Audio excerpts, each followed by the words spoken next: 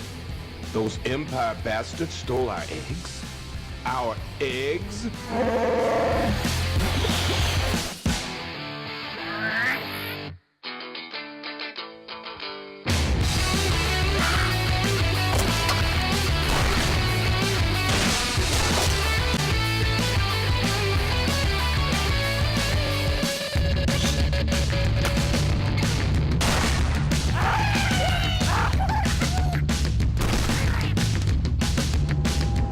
It's a space station. It's too big to be a space station.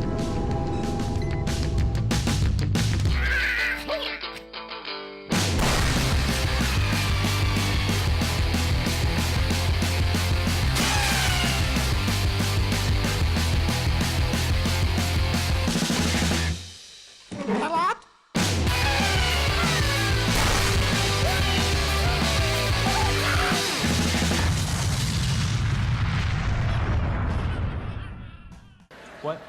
No, you cannot play Angry Birds right now. No. So it all started with a little game about birds and pigs. It really was a couple guys at university in Helsinki who entered a contest to make a game, which they won, and then created several dozen games after that in various levels of success. And one day struck gold with a little game about birds and pigs. And it was the best of what a casual game is. It's easy to pick up and play, hard to master. But there's something special about the characters that fans really embraced. And it really transcended a mobile game to become really part of pop culture, as you could see in that last video. And but you know, we really benefited by the fact that at the same time, you know, Angry Birds launched in 2009, that the mobile world was exploding. Smartphone and tablet proliferation has just gone crazy globally, and mobile gaming is one of the top activities on smartphones. About a third of smartphone time is spent playing games. Gaming is the number one number one type of app used on smartphones, and Angry Birds is the number one mobile game in the world. So we really benefited in large sense by timing of this distribution channel for games really exploding.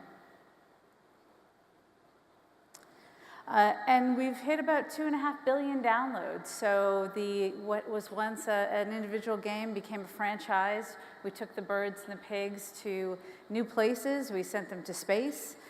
We had them in different seasons. We did mashups with some traditional entertainment companies that you know and love, like Star Wars. I'm not sure why this keeps going. And we had 2.5 billion downloads across the board. And now we're looking at expanding into new IP. Can we make this not do this? It's auto advancing. Can you go back, please? I'm not pressing anything. Thanks. I'll just start from here. Then, and so we've benefited to the extent that now we have 94% brand awareness of Angry Birds. And what that has allowed us to do is to expand into different lines of businesses, because we saw that our fans, while they were rapidly consuming Angry Birds on their mobile devices, really wanted to do more with the brand in the physical world. So we've evolved. We have a consumer products business, animation, books and learning, and several others.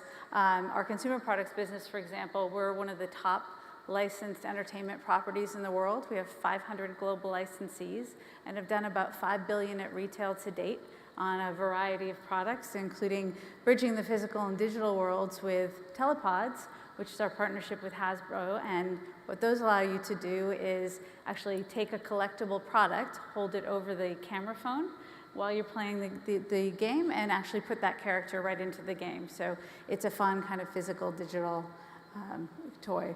Also, our brand, because of the tremendous brand recognition we have, the fact that we have hundreds of millions of monthly active fans, it's allowed us to do some interesting partnerships with other brands. So, you know, we can lend some excitement to licensed promotions. These are just a few examples of promotions we've done, including one in Mexico. We have about 100 books that we've published to date in 40 countries and 30 different languages. And we have our Angry Birds location-based entertainment. So that spans either small installations, such as we have a partnership with BR Malls in Brazil, and there's a number of Angry Birds play activity spaces in malls. But we also have larger installations like at Thorpe Park, which is outside of London. And our cloud services division, this is what's interesting from a brand perspective, because it allows us to do really innovative executions for our brands inside of our games. Oh, doing it again. For example, this was a partnership we did with Target in our racing game Go. Another partnership, which just won the MMA Smarty Award this week at Adweek, was our partnership with State Farm. So there's an aspect of this game that if you have a power-up that allows you to fix your cart really fast as you crash into a wall and extend your gameplay. Well, that's just car insurance. So we partnered with State Farm, and that allowed us to give these power-ups away to hundreds and hundreds of millions of fans for free. Animation, this is probably one of the more interesting lines of businesses from my point of view. We originally created short animated clips just to promote the upcoming games, introduce new characters. We distributed them on YouTube, and they found billions of views organically. We decided to expand that into actually creating original series of shorts. But rather than go the traditional distribution route and actually go with YouTube or go with Netflix or go with a cable partner, we wanted to own that relationship to the customer directly ourselves.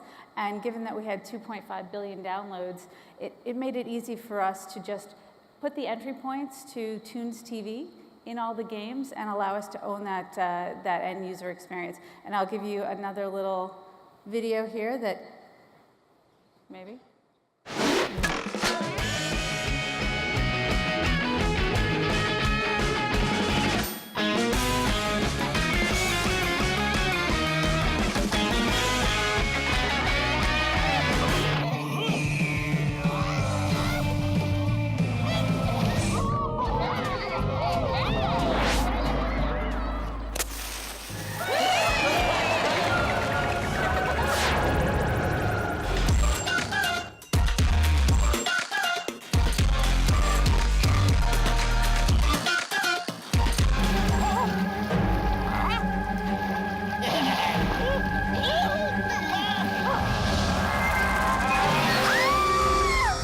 Teenager Raju Rai transforms to become Chakra the Invincible.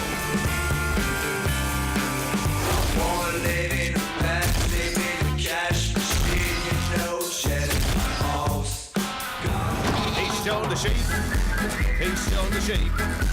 He doesn't miss a trick or ever lose a beat.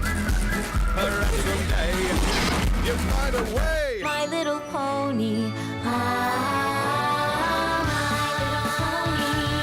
I used to wonder what friendship could be. My Little Pony. Until you all shared its magic with Big adventure, tons of fun.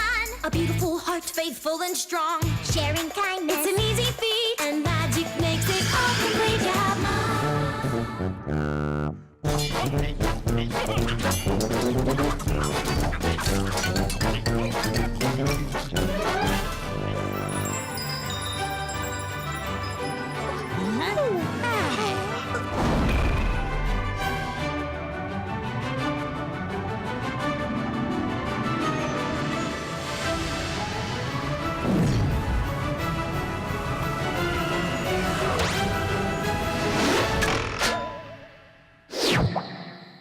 So we like to think of this as our Cartoon Network for the connected device generation. And by making the initial touch points in all the games, it's allowed us to get to 3 billion video views, all on mobile in the first 18 months.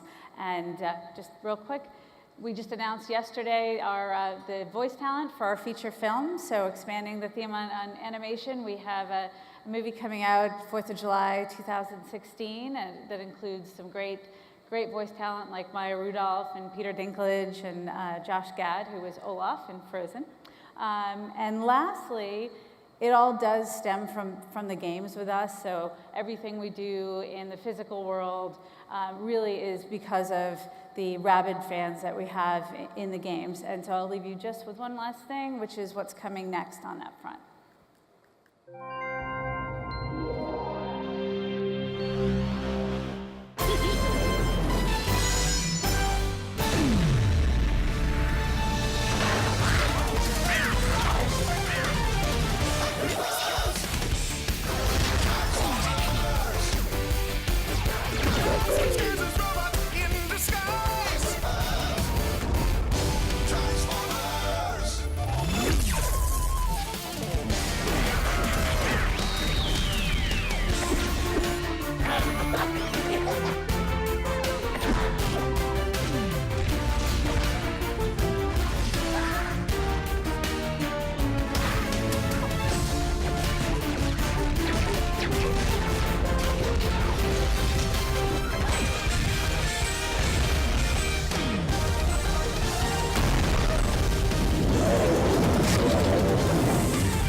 Thank you, Michele. Come join us.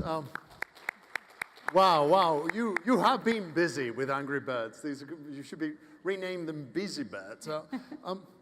Is there a danger of overexposure here? You know, I think we always like to say that we have a lot more stories to tell on Piggy Island. And as long as fans keep playing, and we have a monthly active user base of hundreds of millions of fans that play, we have, as I mentioned, our consumer products is one of our largest lines of businesses. So as long as fans are embracing the products, we'll keep making them. That said, we're absolutely expanding into other IP as well. You know, now that we've built this infrastructure that allows us to make games, create animations, make products, and you're doing everything possible under the spectrum. And another question, I'm very curious as to the evolution of the brand, because this is something that really started as the game for kids that appealed to adults. And you saw David Cameron and Obama being caught off camera playing Angry Birds. What's happened to that? Why you consciously brought it back to preteens? So I wouldn't say we would. I would say we're really a 4-quadrant brand, but we have different properties under our umbrella that speak to different audiences. So for Toons TV, for example, that's very much a family channel. We see it as kids and parents co-viewing. We see about 50% co-viewing in the channel. However, then we have games like Angry Birds Epic, which just came out, which is a light role-playing game, medieval themed. We're seeing a much older audience there. Angry Birds Star Wars had an older audience. And we have new games coming out like Retry, which is a fun flying game, nothing to do with birds or pigs, coming out in October. And from our initial testing, we see that very much appealing to a millennial male audience. Okay. Scott, let me ask you about something that perhaps you were not expecting, which is the Oculus Rift. And I'm sure next year, Charlie and I will be here with people on stage talking about the Oculus Rift. It's going to be launching in April of 2015. This is supposed to be the next frontier of not just gaming, but experiencing products in a phenomenally new way that appeals to all your senses. And you talked about the importance of extending the console and experiencing all that. What are you doing in terms of capturing this concept of Oculus Rift, which at the moment is trademarked as a company, but the technology, I'm sure, can be accessible to you soon? Yeah, I think the whole category of virtual reality is the next sort of wave and evolution of innovation. You know, Microsoft is always investing. We spend several $1 billion a year on research. And, you know, I think what we are trying to do most these days is really focus on the consumer and what the fan base is looking for in the way of technology and experience, and not necessarily create a product for product creation's sake.